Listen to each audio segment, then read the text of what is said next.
Hello and welcome back. Today I'm going to be sharing my video showing you how, even as a beginner, you can learn to mix literally hundreds of different beautiful landscape greens that are absolutely perfect for your paintings. In a lot of my demos here on YouTube, I use sap green, olive green and perylene green, which I think are wonderful pre-mixed greens and really good to go, especially for beginners. But you can take greens to the whole next level by learning to mix your own. And it's so easy with a few simple colours to literally mix hundreds of gorgeous landscape greens. But just before that, a quick plug for my book, Landscapes in Watercolour, Techniques and Tutorials for the Complete Beginner. If you're interested in taking a look at this, then please follow the links below. And Morgana and I are currently working on a new book on flowers that should be out in the autumn. Now let's mix some greens. Hi and welcome to Lois and Morgana Davidson Art. Today I'm going to be looking at mixing greens. Mixing landscape greens in particular is quite a thorny subject. For some reason it seems to be quite a difficult thing to actually do to get natural looking greens that work well in landscapes rather than looking sort of lurid and too vivid. Most pre-mixed greens that we can buy are sort of fairly sort of bright or a little bit too intense and need some modification. But we can mix really good landscape greens. We can mix an amazing range just using some very simple colours. And I think from experience, what I think I need from a landscape green, what I'm looking for, is something sort of natural and earthy, but with the ability to be able to sort of light it up if I need to for some sort of sunny highlights.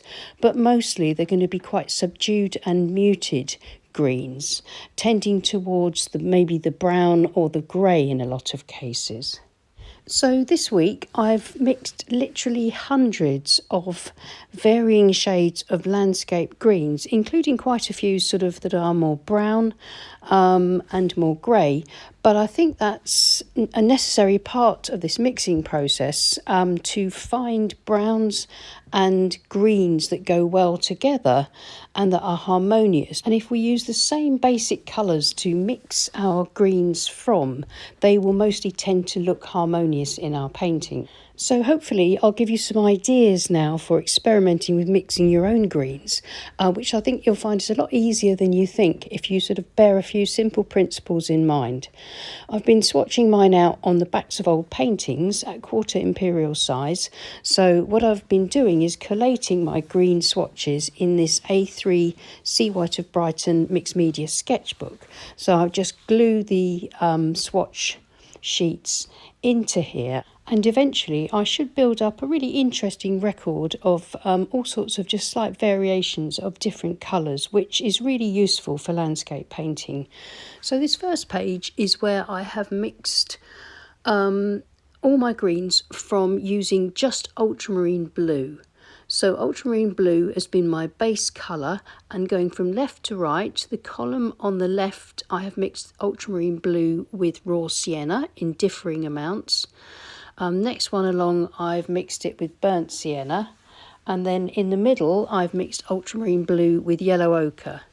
And then the second to last I've mixed it with cad yellow, and the last one on the right I've mixed it with lemon yellow.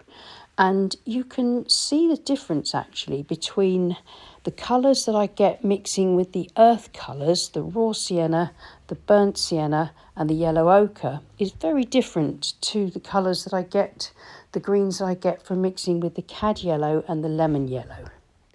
The greens that have been mixed with the earthy colours are much warmer, they're much subtler, they're really lovely greens, a lot of them with very brownish tones, and I'd be happy with using them in any of my landscape paintings depending on the season I wanted to paint, etc, etc. The ones with cad yellow, they're quite warm too, but they're a little bit brighter, as you'd expect from using a bright yellow, but still warm, still subtle. And of course, all those colours are basically warm colours that we've used to mix. But as soon as you introduce a cool colour, and lemon yellow is a cool yellow, you get a very different range of colours. They're quite sort of sharp, almost pastel in some cases, but very different from the others. And so that was an interesting result. Now here's my second sheet of swatches, and this time I've used exactly the same mixing colours, but my base blue has been cobalt blue. So on the left, cobalt blue mixed with raw sienna, then burnt sienna, then yellow ochre, then cad yellow, and lastly on the right with lemon yellow. And I've had very similar results, but completely different colours or hues. Really beautiful, much more subtle. But then there's those cooler greens on the right from the lemon yellow are really quite sort of startling, quite strong, very interesting colours. So again, another interesting experiment. So now I'll show you how I mix this huge range of colours, and it's not rocket science, it's really simple.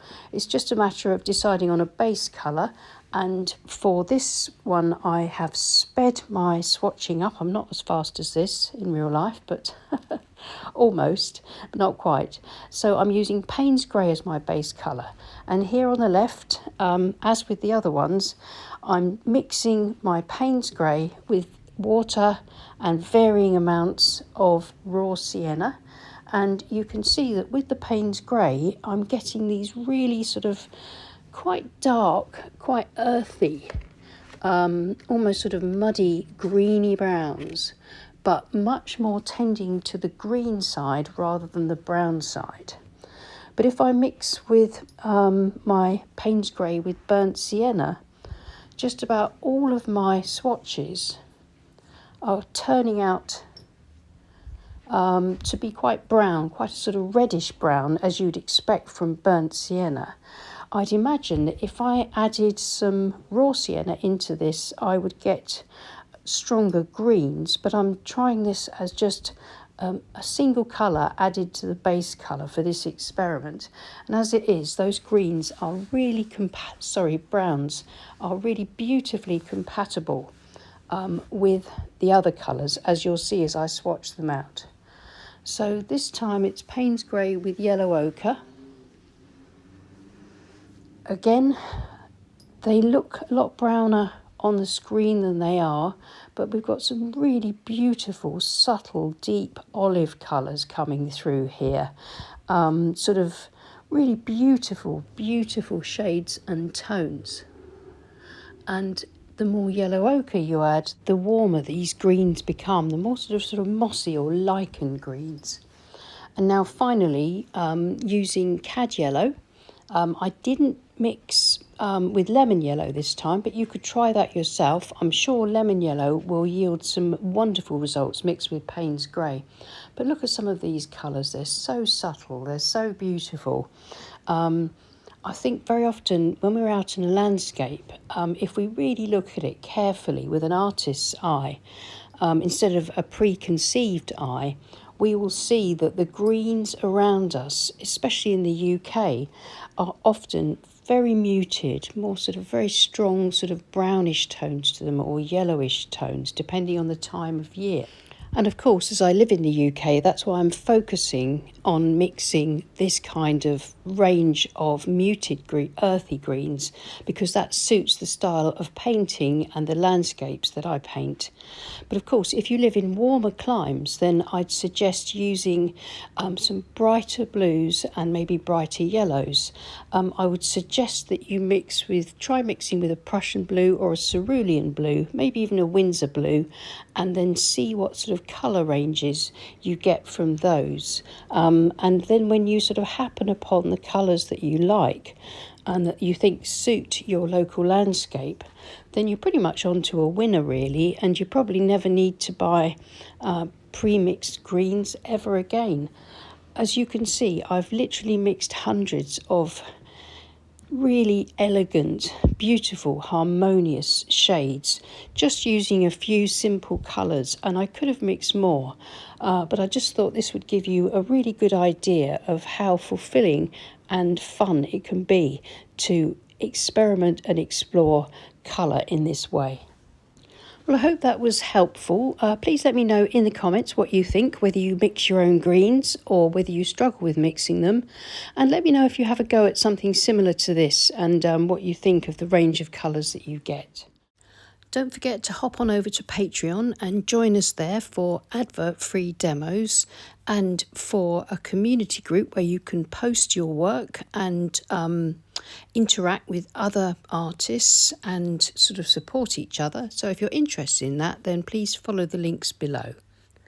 And thank you so much for watching, and thank you to everybody that does support us on Patreon. We really do appreciate you. And I'll see you again soon. Take care and happy painting. Bye.